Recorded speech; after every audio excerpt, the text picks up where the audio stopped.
Oh, what a day! What a lovely day!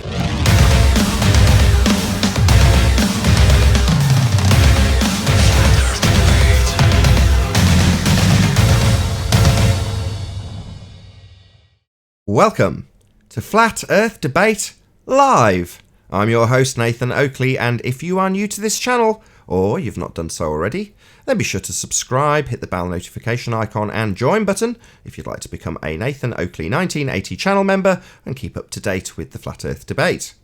If you'd like to support the channel, there is a super chat that runs alongside each of these shows while they are live. There's also a PayPal, Patreon and crypto link in the info box below the video. Most importantly, if you'd like to join the discussion, simply mute the page you are currently watching, then click the link in the info box below this video to join the panel and express your views on the nature of Earth. If you do join, please don't swear. If you do, you'll be ejected, and if you are, please don't try to rejoin the stream using sock accounts. You'll be warmly welcome back on the next stream. Please also share the show on social media. Sharing the show obviously increases the live audience, but this in turn increases the chances of a more diverse panel. So please share the show on Facebook and Twitter. And one last time, if you're new to the channel or you've not done so already, then be sure to subscribe, hit the bell notification icon and join button to keep up to date with the Flat Earth Debate. Now we are joined by Righteous Force, 10th Man, Paul Hall, and a whole bunch of people in Discord. So welcome one and all. Good morning. Good morning. Good morning. Morning.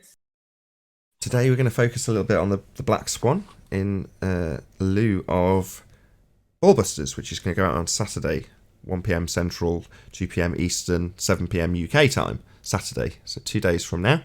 And that show is going to be covering the top 3 globe killers. And at number 1 is the Black Swan. So it replaced gas pressure without a container, which was discussed yesterday, along with Coriolis effect for the majority of the show. But today we're going to cover that. It's our first housekeeping question. I will go through the housekeeping questions as well. So any evidence of a physical Earth curve edge? Not from Spanish Fork.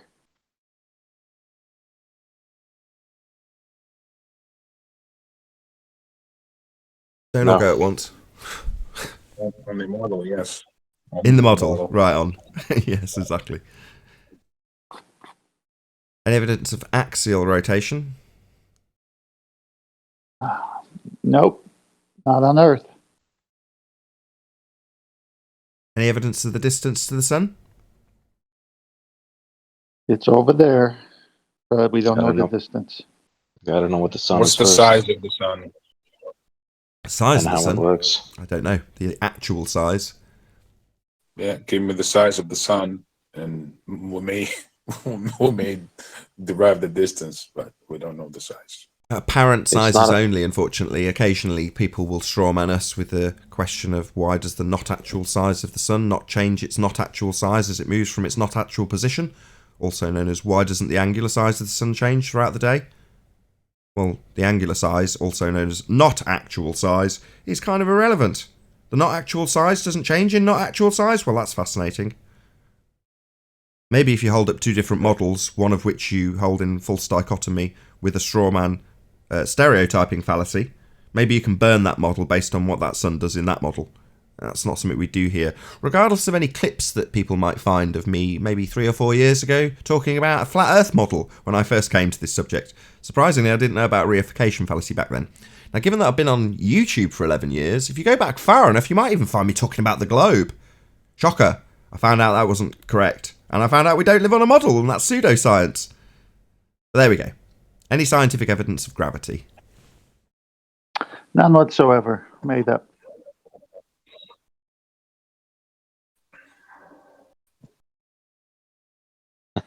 Well, I think I just seen that picture. has to happen for us to Go on, Rebel. stay on the surface of whatever this is. I don't know what it is. I don't think it's gravity is described the way it actually is. Gravity, as if mass attracts mass, doesn't exist. That I'm certain of. But whether it's a force or an effect of some phenomena that lets us be stuck to the surface, I think something's got to happen. I can't formulate that. It's not mass attracts mass. It's something akin to law of thermodynamics or something like this. Just the law of nature. denser matter tends to go down. That's it, or to the surface. So relative. Anybody Are you guys remember on the topic wrestling? of gravity? Hold on, 10th man. Go ahead, Moose Tone. Are you guys already on the topic of gravity or not? We are, yeah. Any scientific evidence of Okay. gravity? Well, Let's just get rid of this troll. Oh, somebody's already done it for me. Uh, Sorry, go ahead. Well, Say again, can you hear me? Yeah, we hear you. Say again. Okay, so no, sorry, I don't have any scientific evidence of gravity. If I'm not mistaken, in the curvature of space-time. So, how come mass? Objects with more mass are curving space-time towards each other, and how come it's not objects with less mass that are curving away from each other in the as a helium balloon? Something with less mass is actually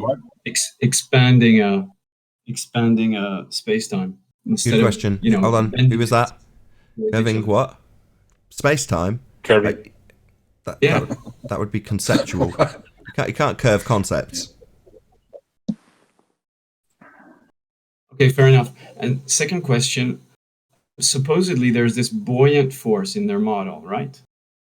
It's actually a force, isn't it? You tell me. So how come you have a buoyant, if I understand correctly, the buoyant force, this is a sort of a counter force to gravity. That doesn't really make sense, because if you don't have gravity as a force in the first place, how come there's a buoyant force that is counteracting it and making helium balloons rise up? Doesn't make sense. No, it doesn't. Can I make a quick statement? Good morning, guys. Hey, Chocolate. morning. Morning, Chocolate. The only reason they have mass attracting mass is because they're trying to account for what's going on in the stars. So, but on Earth, relative density can't account for things. So they only invoke Einstein or mass attracting mass when it comes to the celestial objects. So keep that in mind.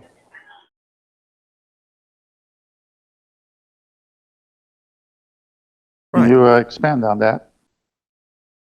You expand Well, on they it. got. Go ahead. Well, No, the that was Earth part. So if their mass, which they threw away because it's over 100 years old, now they're on the bending space time. What is their rhetoric for Earth then?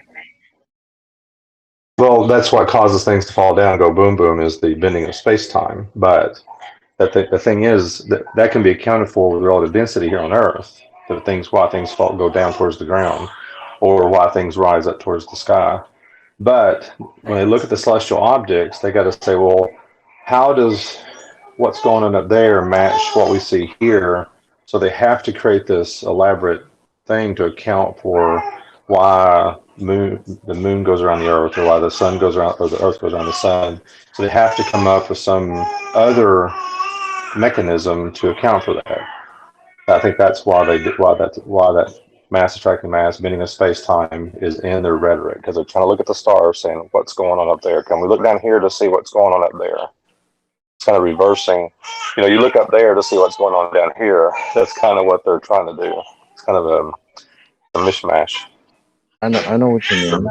It's like giving reasons. It's like, oh, we're going around the sun because of the same force that makes your pen fall to the ground, right? So that it's like that narrative, so that they can tell you this. We know what's going on up there. You guys don't, so you have to accept this story. Morning, Arwin. Sorry, I'm late. Then taking their story, you still 120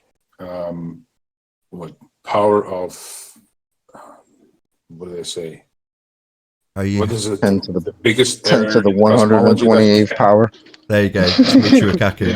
Hold on, 120th Rebel. power. Go on, Chocolate. Let's just hear it. Oh, the quote by what's his face, Michio Kaku, If you know it. who says that in science, in cosmology, we're off by a factor of 10 to the 120th power. That's a 1 with 120 zeros after it. This is the greatest mismatch between theory and experiment in the history of science. Yeah. Michio Kaku. Thanks. That's right. Thank you, Chocolate. Has anyone made when we say comprehensive theory of relative density? Just 1 Is there second, anything that is Moose-tone. published? Hold on. That is, Hold on, Moose-tone. is... Hold on. Hold on. Go ahead, Rebel. Yeah, so the reason I'm bringing this up, what Chocolate had outlined, the quote from Michio Kaku is when we say, well, we make gravity so because we're trying to explain what occurs in the stars, and therefore our equations work as far as the stars are concerned, and we extrapolate it down to the Earth. The point being is it doesn't work even in the stars because they off by a 10 to the factor of 120. That was my point. Like, you can't even make that claim to say the ideal gravity is to make shit work in the stars. But it doesn't, even if you apply that. So was my point. Right, that's why they use dark matter and dark energy to try to explain what's going on in the stars, because their equations don't line up. It doesn't work. But still, So even if they do that, it still matter. doesn't work. Even if they do that, it doesn't work. 120, 10 to the 120 power off. That's including dark matter, dark energy. I don't think you realize that. That's including all the bullshit they made up after they made up gravity. They're still off by 10 to the 120 power. That's how bad the shit is. It's how bad it is to reify their sky model. I mean, in reality, the sky is just whatever is. The fact that their maths is off by a bazillion is just kind of neither in nor there. It just means they're wrong. We don't live on a model. We don't live on their star model. We're not in a vacuum. The distance to these lights in the sky isn't astronomical, and based on an R value, Venus isn't the same size as a presupposed spherical Earth. The whole thing's a load of nonsense. You know, gravity's the least of their issues, hence it's not on the top three. You know, you just got to quote someone like George Musa. Gravity's not a force. Or someone like Brian Cox. Gravity's not really a force at all. You know, those sorts of things just lay it all out. They haven't got a force to do anything. It's just bending of a concept, and you can't bend concepts. Any more? I think Moose Tone, you had something to add. Go ahead. Yeah, just to know whether on our side we have a theory of relative density that's published, or that's that could be that can make predictions and things like that. Do we have that at hand? Yeah, it's just density. You don't even need the relative bit. Okay. Nathan, I'm going to disagree with you about a concept. I can bend the concept if I bend it in my mind. So you're wrong. As long as I bend it in my mind or on paper, I can bend it. So I want to make sure you're clear about that. Right. Well, you just have to come to the truth and realize there is no spoon. There is no spoon. Yes. That way, you will see that it's not the spoon that bends, but yourself. There's always a pseudo-Ramonian force spoon. Oh my god. You can do that thing like what I used to do in school. When you wobble the pencil up and down really fast, it looks like it's bendy. You can do that with the spoon. You seen that? Yeah, profound. You can bend it if you twiddle it. Yeah. Makes it seem like it's bent. And any more on gravity? If not, we'll move on.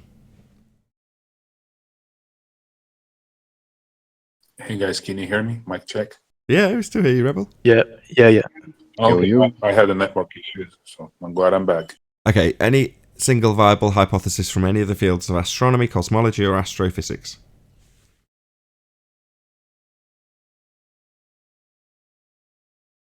No, never was. In science, we always say that you make observations, you have a theory, you make more observations, and it's a very, very tedious process. Wrong. Nobody that I know of in my field uses the so-called scientific method. In our field, it's by the seat of your pants. It's leaps of logic. It's guesswork. Michio That Kaku's always Michio, good for a great quote. Gotta love him. that Michio Kaku quote that you referenced, that he said that quite a while ago. I know. Yeah. I know. Yep. It's pretty much saying what that does that most change? science is pseudoscience based, pretty much. Yeah, if you hear what he's saying, yeah, pretty much. Morals will tell Why do you we have to differently, take though. his They'll word say, for it? "Oh, what Like, he he's He's really pretty had much one of meant." yeah. He's I'm pretty sorry. much only one of the like celebrity scientists that I kind of don't mind. You know, the rest of them are just like Tyson, just like shills. Well, I mean, he's at least got enough fortitude to say, "Look, people in my field that are actually out there really doing science, sitting around thinking Yeah. about stuff." Yeah, know? exactly. Yeah, he's got the balls to actually say, well, most of the science that people are coming up with isn't following the scientific method. So in essence, isn't really science. Well, I mean, it's science, but it's not following the scientific method, which it should. Exactly, because he's clearly distinguishing between science and using the scientific method. Yeah, I actually like Michio Kaku. He's half decent.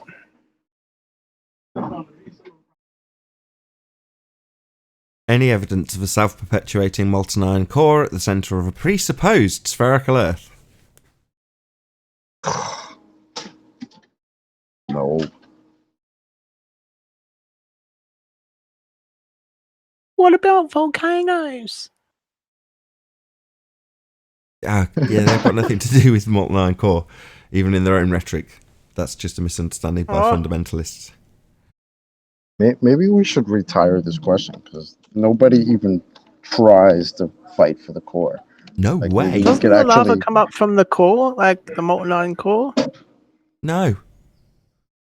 Oh, I think we oops. should retire it. Why? It's one of the best questions. Hold on. We're all educated about this in school. Really early on, too. So that's like one of the best questions ever. Because have some empathy for your average Joe that might be watching this. A guy that's come along, he hasn't got a clue what's going on at flat Earth, globe Earth. He's just like, yeah, of course we live on a sphere. What are these idiots talking about? Obviously, he'll think that has been programmed to, she or he. So they come along and they watch the show, and we're talking about Black Swan and no geometric horizon. We've only got one horizon, and the guy's like, I don't understand any of this. This is all way above my pay grade. He's not going to think that in those words, but you know what I'm saying. Then we get to any evidence of a molten iron core. And what's going to flash before that guy's eyes, or that girl's eyes? Yeah, the one in my textbook.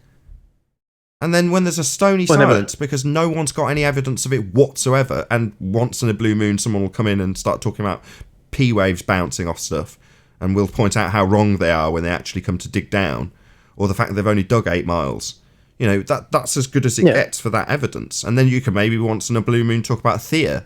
But the point is that should spark a bit of interest in somebody that hasn't necessarily got an idea about what the subject is, but they can definitely remember seeing the shiny molten iron core in their textbook at school. That'll be embedded in their, ingrained in their mind. And most people don't realize that the furthest we've drilled, like you said, is 8 miles. I've only always known it as 12 kilometers, but I think it was the Russians that did it, and they can't go any deeper than that.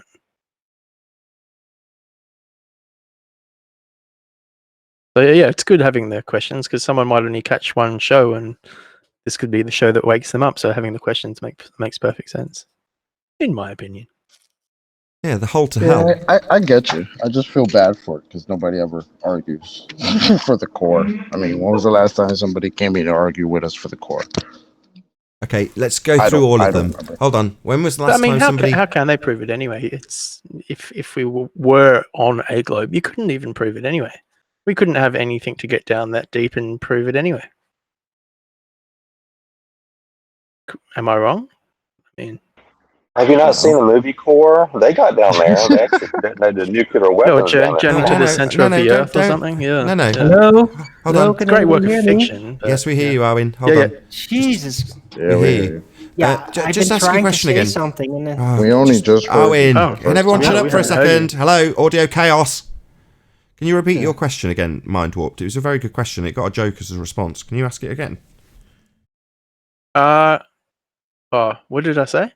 Can Sorry, you I literally. can you actually achieve what it? was- You asked, could you actually achieve that? Could you actually get Oh down yeah, to... sorry. Yeah, I said, if we were on a globe, how could they prove the molten core anyway? I mean, you couldn't get down there. You couldn't get data sensors to go down that low. I mean, I know when they do like geological like mapping of underground surveys where they get all this equipment, they can only go down like max like a K. I only know that because I own shares in a company that's doing some like surveying work in South America, and they had this equipment that's like measures everything under the ground, and they can only go down so far.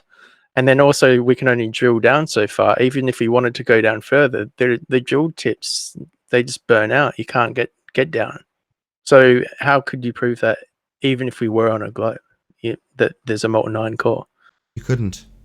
It's just a story they Exactly. made up. It's just a complete no-nonsense they make up and teach to kids. But I think it's an epic question. Whoever it was that was like, maybe we should drop it. Was it you, Chocolate? I'm not, biting at your heels. I'm just saying, no, I realise why. Because no one comes in to argue it. It's like, when was the last time someone came in to argue about evidence of the R value? Was it Tim Osman with his GPS readings all at the same height? Merely with a presupposition that they're not, because they've got GPS readings from presupposed orbiting satellites? That was the last time someone came in to defend the R value. So, it's a bit thin on the ground with all the rebuttals at the moment, wouldn't you agree? The fact that that one's like, it's got to be a year before somebody last came in to claim that? Probably more.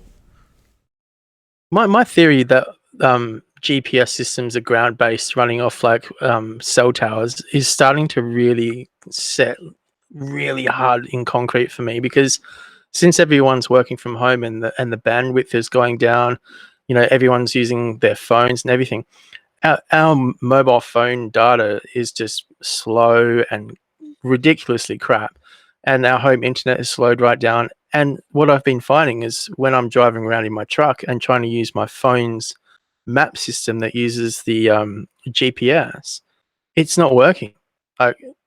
So I mean, how is that possible? Like, if it's in satellites, it should be unaffected. But if it's running off the networks, which are like really congested with heaps of bandwidth being used, that would affect the GPS system if it's running off the towers. So that just, to me, confirms it even more, the suspicions that I've been having.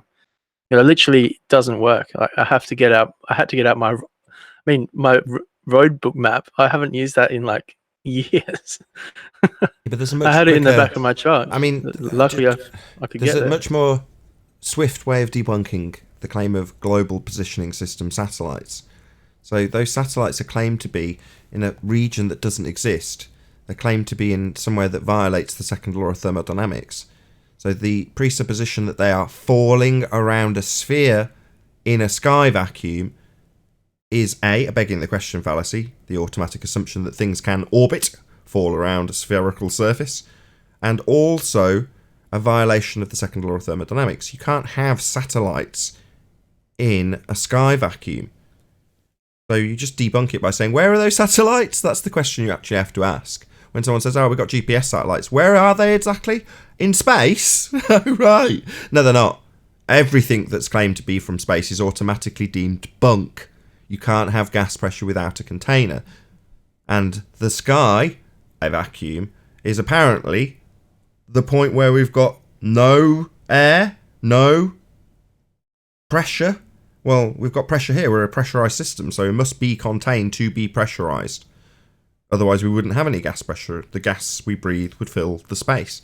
So just debunk space, and all claims from space are automatically debunked, including GPS satellites. Yeah, I agree with you there. I was just bringing it up so kind of like the people that are new to all this, like if they don't quite understand that, like if they just simply look at their phone at the moment with everyone, you know, being at home, and if they're having problems with their GPS systems, you know, they shouldn't be having any problems because they're theoretically in space, in, you know, out there in places they can't be, but it's not. It's ground based. It's 100% ground based. So that I'm just bringing that up, so people that are kind of sitting on the fence or new to the subject, just have a look at that. Try using your phone to use maps for, you know, at the moment, and you'll find it quite difficult. It's not working properly. Hey everybody. Hey, Brian. Hey, Brian. Hey Nathan. How are things? Good, good. Do- Still in housekeeping. Nearly there. Any evidence of the R value, Earth radius? I don't have any anyway, that's for sure. Sorry. Maybe chocolate? Anybody? R value? Earth R. radius? At Right, best, what you've done here is disprove the radius. That's right. I've got to bring it. I've got to bring it back because I haven't heard it for a while. But there is no R value. I miss when we used to get the body of science as the response to where did we get the R value from. It was the body of science, Nathan. Okay, but It's been a while since we heard that crap. Go ahead, Darwin. Is my volume out again? Hello? We can hear you. Yeah. Sorry, I'm not sure sometimes. It's weird. No, you literally just came in then. Before that, we couldn't hear you. What? What the hell's going on? No, I can hear you fine. Okay. Yeah, well, I can hear you now. I wanted to say, like, what is R really originally derived or imagined from, right? It is the equator line, right? The length of the equator line, and then assume that it's a circle around the globe, right? That's what it's derived from. No, wrong. The timeline would be to start with Aristarchus making an assumption that we're on a sphere, but they get the R value from Al-Biruni. Okay. Yeah, really. But Nathan, are you running all the gifts that people made of you, or did you make these gifts? I didn't make any of them. I didn't make any of these. These are just ones that people have made, and you're just putting them up for a laugh. Yeah, basically. So shout out to Hyena and various other people. Yeah, I've not seen them before. Some of them are quite funny. Last but by no means least, any evidence that you can have gas pressure without a container?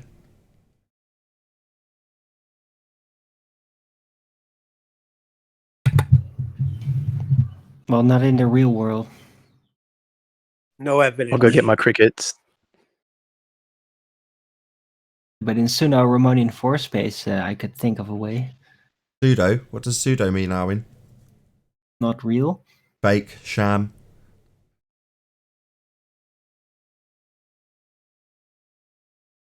No evidence that space is real. No evidence of the sky vacuum. No demonstrations that that's in any way possible, or that you can violate the second law of thermodynamics, or Boyle's law, or gas law. No? Anybody at all? Yep. Sky is not a vacuum.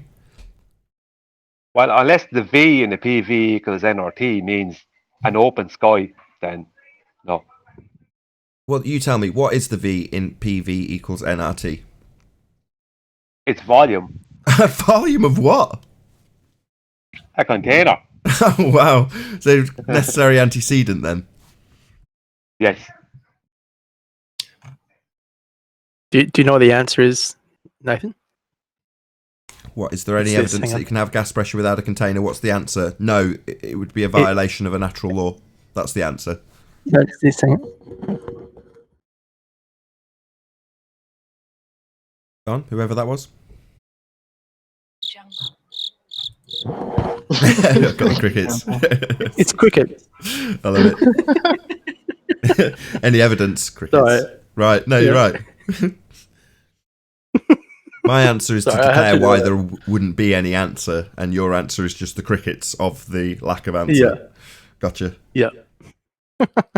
Right, so yesterday we got Right. to the two of the top three. So yesterday we covered Coriolis effect and gas pressure without a container.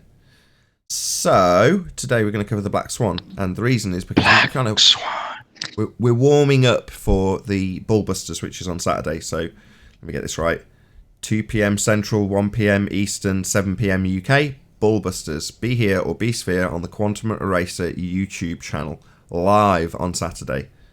And as I say, we're going to be covering the top three, destroying the globe with these three arguments. And we've covered two yesterday, so we're going to cover one today, which is the Black Swan.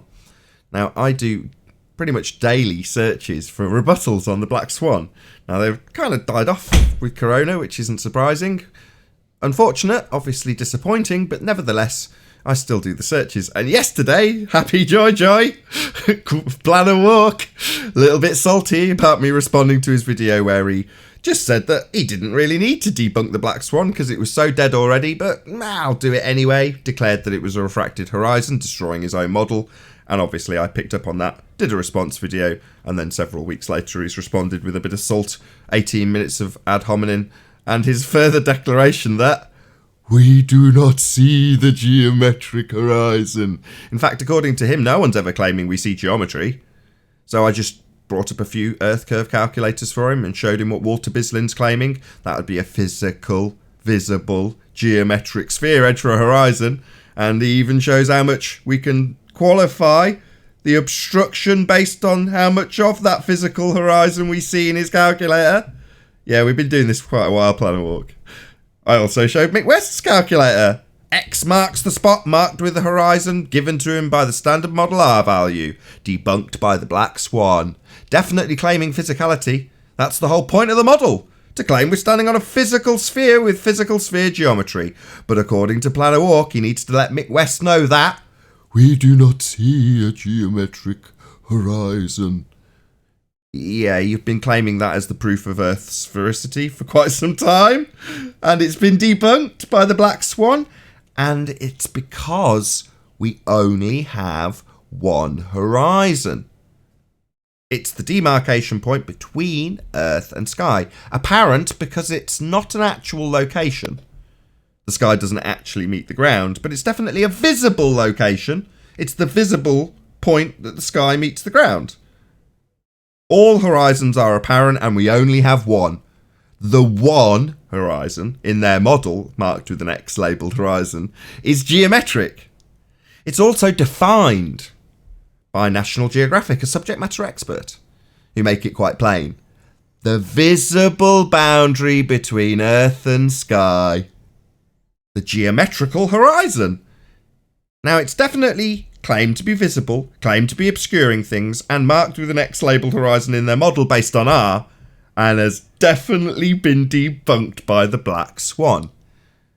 The Black Swan argument is as follows. If the Earth is a sphere with a radius of 3959 miles, then every distance to the horizon must be no more than 1.2 times the square root of the observer's height in feet. Distance to horizon is considerably further than 10 miles in the Black Swan. Should be a distance of about 1.2 miles. Therefore, the Earth is not a sphere. The geometry they used to claim was blocking things in the distance and having boats go over it, called Earth curve by them, actually the geometric horizon, is, according to them, no longer geometric. It's refracted. No straight lines, no tangents, no geometry, no globe model. It's been debunked by the Black Swan. I thank you. Any comments? And hello, Adam. Afternoon. Yeah, disappointing that Black Swan, isn't it? All that work the ballers put in, all the ways we were trying to visualise their ball, and all the time they were telling us that that bloody horizon was a geometric edge of a ball, and now they've changed tactic. It's a little bit off, a little bit poor form, really. Yeah, all that time, right? You would think they've defended the geometry and the physicality of that horizon for all this time. You would think they would never say something like, we don't see the geometric horizon, or the horizon is apparent. Really? Why Well not? then, what do we say to them after that? Welcome to Flat Earth. Geodetic surveying always starts out with the assumption that we're on a globe with a radius of 3,959 miles or whatever. And the godfather of geodetic surveying is Al-Biruni. But Al-Biruni took an astrolabe, which is basically the same thing as a sextant, and went to a high mountain in Nandana in India, Pakistan, and he got an angle dip to an horizon. Now, he didn't take away from his calculation his elevation above the sea level, being up on a mountain, and he just used any random horizon, because if he had waited around 20 minutes or an hour, the horizon would have been in a different position, because weather is constantly changing. So he would have got a completely different radius value. So it's obvious that the godfather of geodetic surveying, Al-Biruni, was an incompetent person. Yeah, he should have spoken to Planowalk. Can you hear me? Yes, we can. All right. Listen. The horizon is what you see is the light reflecting off the geometric horizon, and refraction still.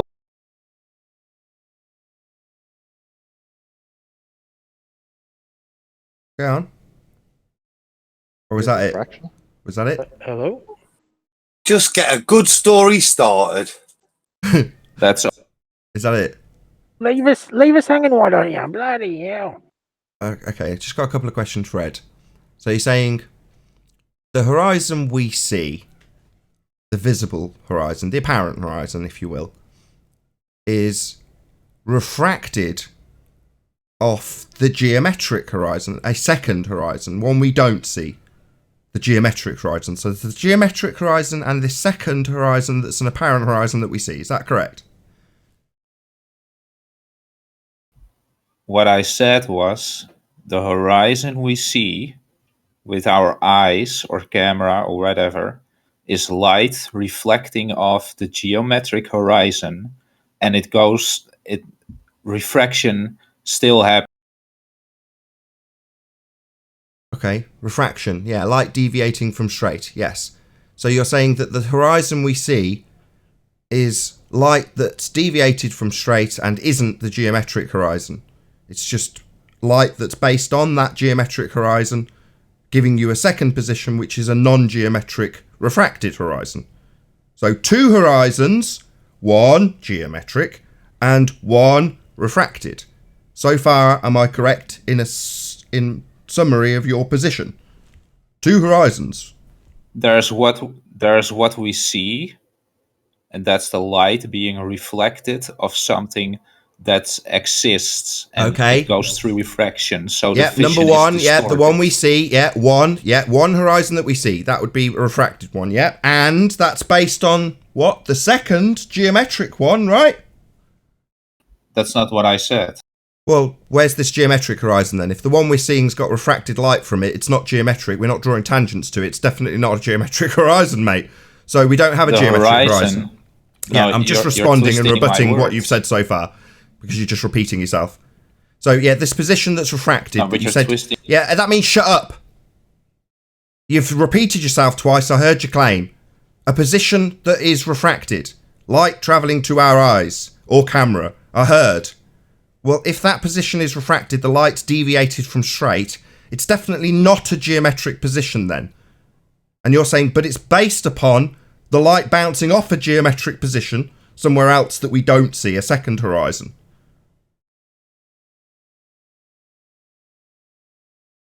What do you mean we... What do I mean, what? How do you measure something you don't see? I'm getting there, How does Paul. that happen? I'm getting there. I just need him to concede his own position, which he seems to be hesitant to confirm. Two horizons, one geometric that we don't see, and that's got light bouncing off it, refracting to our eyes, giving us a second horizon that we do see, the apparent visible horizon. Now, I'm confirming what he's told us. He's repeated what he's told us, but hasn't said, yeah, that would give us two horizons. Maybe he sees where I'm going and doesn't want to concede the fact he's describing a circumstance that has two horizons, plural. We've only got one And the one we see, according to him, he's described it so far right, a couple of times. Now he's interrupting me, of course. The one he's described isn't geometric. He's made that perfectly plain. So we've only got one that we see, and that one isn't geometric. So far, so good. He's hesitant to confirm a geometric horizon that we don't see. That would be a second horizon, the one in his model. So far, all he's done is confirm that we don't have a geometric horizon. Well done. Welcome to Flat Earth. Wrong. We do have a geometric horizon because the light has to reflect off something. Ah, so we've got two.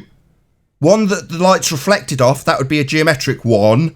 And one that we see, that would be a second visible one. That's two, mate. Didn't you just listen to what I just explained? I'll try and explain it again. You will undoubtedly interrupt me.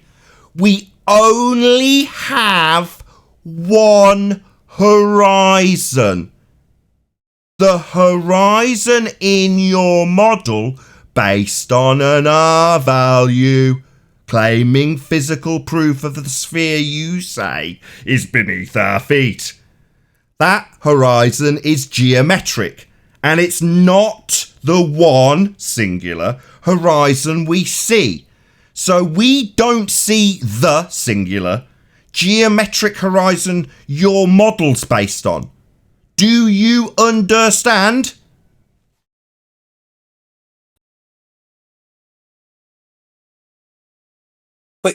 Point of clarity. If you see a mountain in the distance, does it mean it's not real?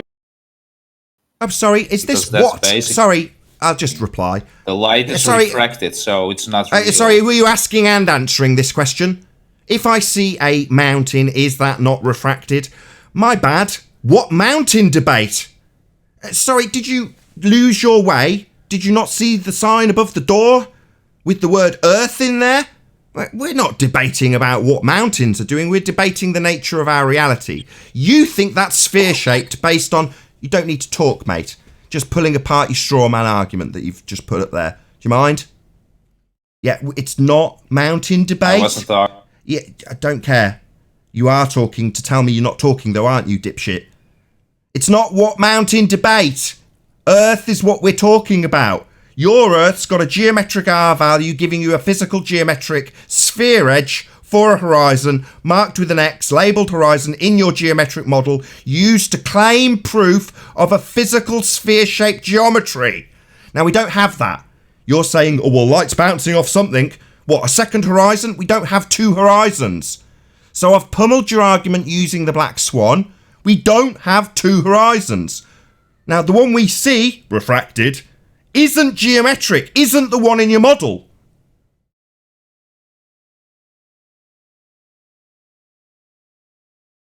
If you count for refraction, then... Refraction means deviated from straight. In geometry, you've got tangent lines that are straight. So if it's refracted... Light. I'm talking. If it's refracted, it's not geometric. Refracted means deviated from straight. Tangent, utilised in geometry to draw a line between you and a physical Earth curve edge, would be a straight line. If it's refracted, it's not geometric. We've only got one horizon. Yours is geometric. Just weird because we've been told by people on your own side that we've never seen the geometric horizon. We can never see the geometric horizon because we have an atmosphere. So how did you ever measure this geometric horizon? And how did you measure something refracting off something you've never seen?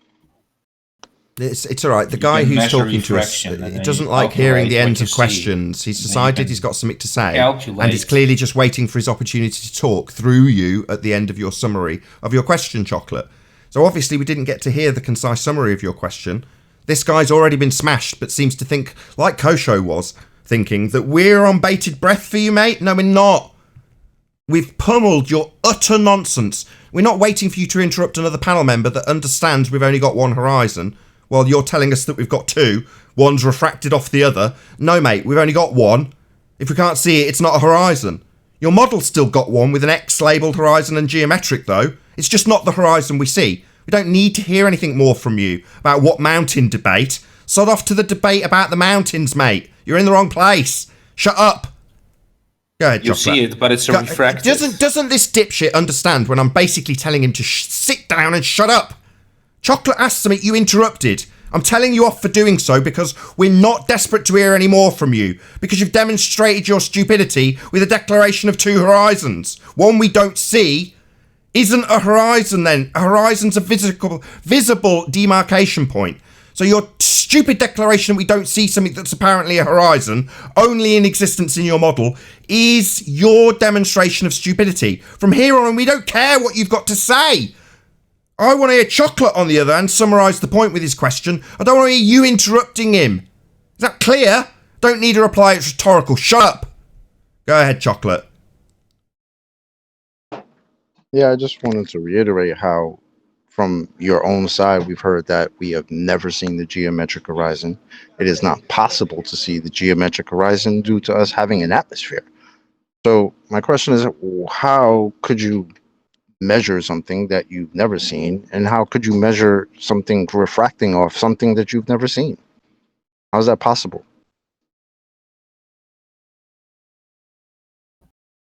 Over.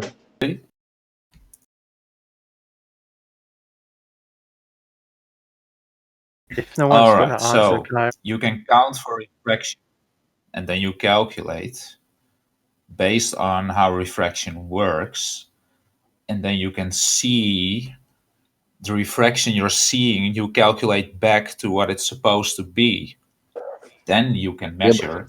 That's but why how it's do you know what important it's to supposed always to look be at if you've data never seen it? with your pictures. You can't just say, here's a picture.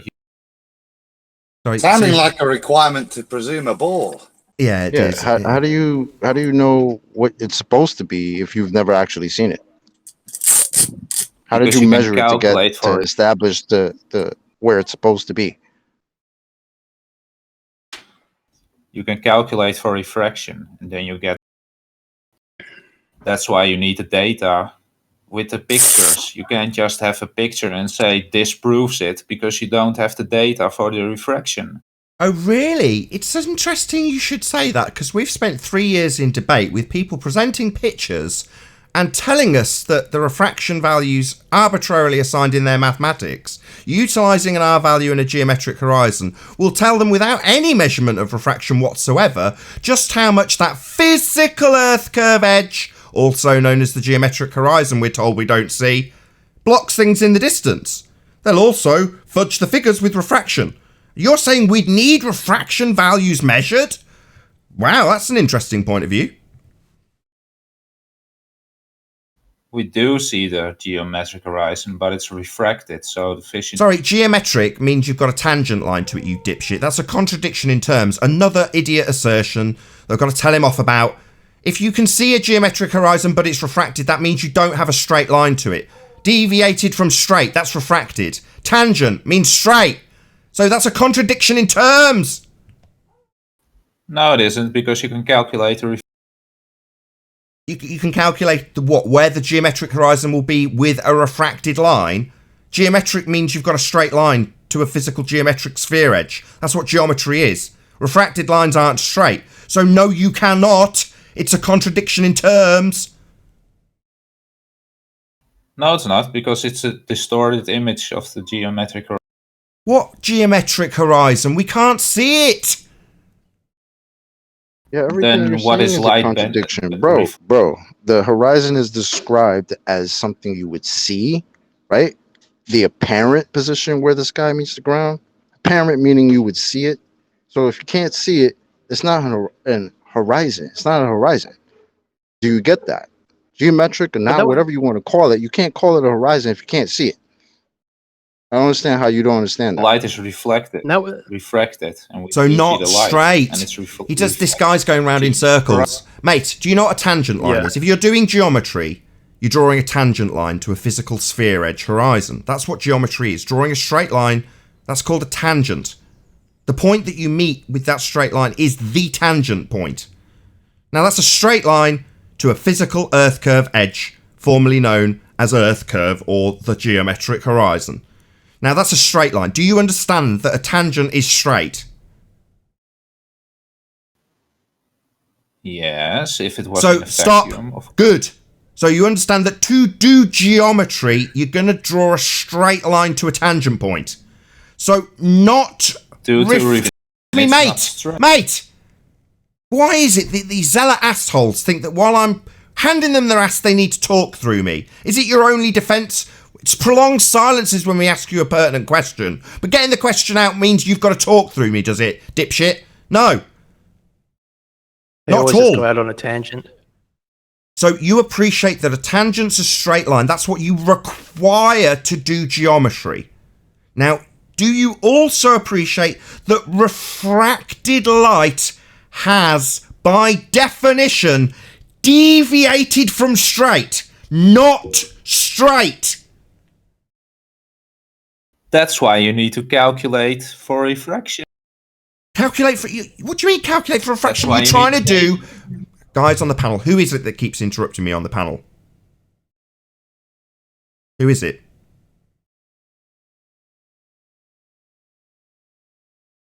Of course, total silence, Fundy muting me while I'm talking to this guy who's also Fundy muting me. Panel, recognise that I'm trying to have a discourse with a guy who's simultaneously trying to interrupt the cogent points I'm making. Thanks.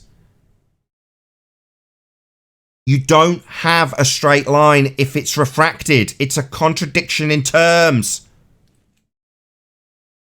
That's why you need to calculate for refraction. What don't you understand? That you can't do geometry with a straight line if you've got refracted lines. It's a contradiction in terms. I've said it about 4 times, and you keep repeating the same claim as the rebuttal. No, because you need to calculate for refraction to make the line Yeah, that's the same thing he's straight. repeated 4 times. I don't know. I've just got to shut him up. He's a dick. Total dick. Repeating the same thing 5 times is not going to act as a defence to this. Straight lines aren't refracted. If that's the end of that one, can I ask a quick question, Nath? Yeah. I want to do like a top 10 flat Earth proofs video. So what would be the top 10? Well, what do you guys reckon? I don't know about top 10, but top 3. I can give you the top 3. Okay. So in reverse order, Okay. you've got Coriolis effect at number 3. Gas pressure without a container at number... You tell me. You tell me. Go on. Should stop. Oh, that. no, I mean... There's absolutely no... In at number 3. That's you got the top of the pops one. Okay. Top of the pops. Yeah, no, I just... Because I've got like up to 6, so I was just wondering what you guys could help me out with. Yeah. Go on then, give us your 6.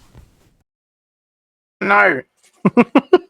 It's mainly just the questions that we ask every time, like when we start the show. It's basically just that, and then I was just trying to find some more. So I wanted to bring it up to 10. I could always just make it easy and just do a top 5, but I wanted to do a top 10. What do you really need more for, though, right? The claim is we live on a spinning ball in a vacuum. Well, get rid of the ball, get rid of the spinning, dead the vacuum. What else do you have after that? Yeah, Right? I'm just wanting to make a top 10 of like the things that we follow. So then, like, you know, if people see it, they go, oh, actually, and then it raises their eyebrows and opens their eyes.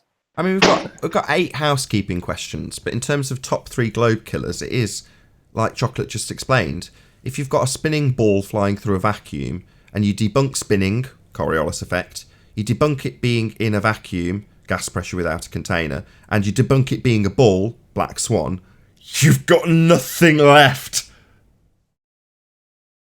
Yeah, I agree. Yeah, after that, it's just smoke if you got him. Just hang out, talk about stuff. Yeah, but we realize that. You like, don't even have a I'm not- model now. You know what I mean? Yeah, I get that, but I'm not making it for us. I'm making it for the normies. So You could put in the flights between New York and Los Angeles if you wanted, because the that's flight part of the going to argument. Los Angeles. No, that's part of the argument. The That's flight part of from New York to Los Coriolis. Angeles. That's part of the argument. That's part of top 3. That's Coriolis. If the Earth was spinning, oh yeah, we'd see it. I mean, Coriolis. I fly drones, so I can do This Coriolis is so like painful. myself. Anyway, God, it's easy. it's not going to be a concise rendition of any of these arguments whilst talking to you, is it? Jesus, wet. What did I do? I just want to get one of them out without somebody talking through me. So, yeah, one of the arguments is about the flight between Charlotte, North Carolina and LA. So if the Earth was spinning underneath, as claimed by a gyro or pendulum, then a flight from Charlotte, North Carolina to Los Angeles would take 1.5 hours because Earth's turning underneath. Earth isn't turning underneath that flight. It takes 4 hours both directions. But that's what they claim with their 15-degree turn an hour. What don't they add to that statement? 15-degree turn of the Earth underneath a spinning gyroscope. Well, if it's 15 degrees of Earth turning underneath a gyro and a football, according to Neil deGrasse Tyson, then it's also going to turn underneath aeroplanes.